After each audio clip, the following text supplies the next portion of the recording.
यशवंत किल्लेदारजी, आता राज ठाकरे सहकुटुंब मातोश्रीवर आलेले आहेत. पुन्हा एकदा ठाकरे बंधूंची भेट झालेली आहे. स्नेहभोजनाचा कार्यक्रम आहे अशी माहिती आमच्यापर्यंत पोहोचते. मात्र राजकीय वर्तुळात आता या संदर्भात चर्चा सुरू झालेल्या आहेत. ही भेट राजकीय असल्याची शक्यता नाकारता येत नाही. पूर्णतः कौटुंबिक भेट आहे, कारण त्यांच्यासोबत संपूर्ण त्यांचं कुटुंब आहे, मातोश्री देखील आहेत. उद्धवजी देखील राजसाहेबांच्या मातोश्रीने जेव्हा बोलवलं होतं तेव्हा स्नेहभोजनाला आले होते. त्याच पद्धतीने आज राजसाहेबांचं संपूर्ण कुटुंब तिकडे स्नेहभोजनाला गेलेलं आहे. त्यामुळे थोडा राजकीय त्याला रंग देण्याचं काही आवश्यकता वाटत नाही.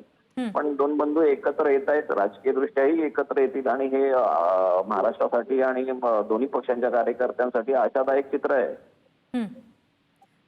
पण यशवंत किल्लेदारजी, त्या दोघांमध्ये एक संवाद पर्व चालू झाला आहे.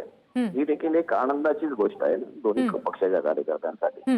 आणि राहिला युतीचा विषय, युतीसाठी दोघंही बंधू सक्षम आहेत. योग्य वेळेला योग्य निर्णय दोघं मिळून जाहीर करतील.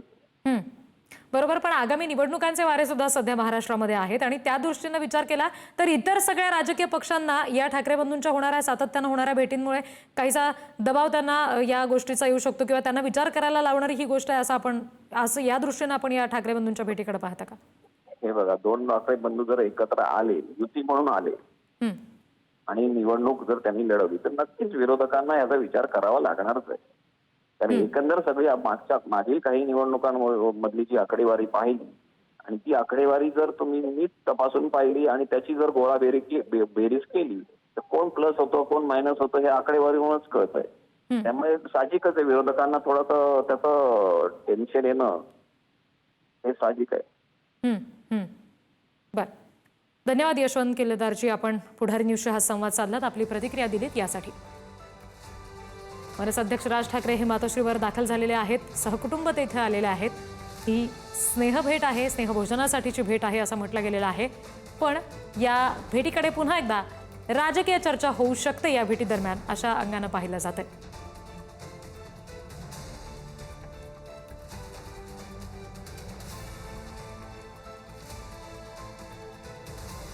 आपण बघतोय ठाकरे बंधूंची ही भेट झालेली आहे आणि यामध्ये राजकीय चर्चा होण्याची शक्यता आहे असं म्हटलं गेलेलं आहे.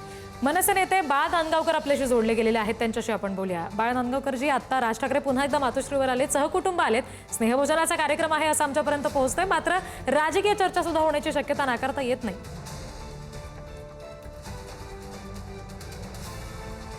की प्रबोधनकारांची आणि बाळासाहेबांचे कुटुंबातल्या म्हणजे परिवारातली दोन्ही भाऊ आज एकत्रपणे भेटतायत. गेले कित्येक वर्ष एकमेकांपासून लांब होते, ते आता वारंवार त्यांच्या भेटीगाठी होत आहेत आणि खऱ्या अर्थाने आम्हाला आनंद देणारा हा प्रसंग आहे. किंबहुना महाराष्ट्रातील खूप लोक ठाकरे परिवारावरती प्रेम करतात आणि ठाकरे परिवारावरती प्रेम करणाऱ्या लोकांना निश्चितपणे आज आनंद होत असेल. केवळ मराठी माणूस नाही तर ठाकरे परिवारावरती मराठी माणसं असेल, इतर भाषिकी प्रचंड प्रेम करणार आहे, त्यांना आज मनापासून आनंद होत असेल.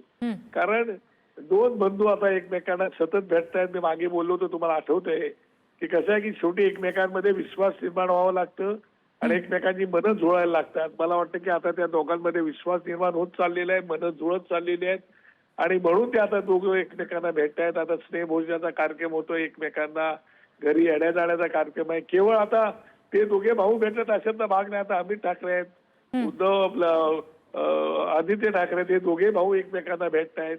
पण येणारी पिढी सुद्धा एकमेकांमध्ये सहभागी होत आहे, त्याचा मला आनंद मनापासून होतोय. आणि आपल्याला सुद्धा राजकारणाच्या पलीकडे जाऊन ह्या गोष्टीचा विचार करायला पाहिजेत, कारण आपल्या महाराष्ट्राची संस्कृती तशी आहे. महाराष्ट्रामध्ये आपण राजकारणाच्या पलीकडे जाऊन विचार करतो असं मला वाटतं. आपली नाती गोती आपल्याला जपायला पाहिजे आणि म्हणून मला खूप खूप मनापासून आज आनंद होत आहे की ठाकरे परिवारातली कुटुंबातली लोक आज एकत्र भेटतायत, चर्चा करतायत, सुसंवाद करतायत. बर, धन्यवाद बाळा नांदगावकरजी, आपण पुढारी न्यूजशी बोलात, ही प्रतिक्रिया दिलीत यासाठी.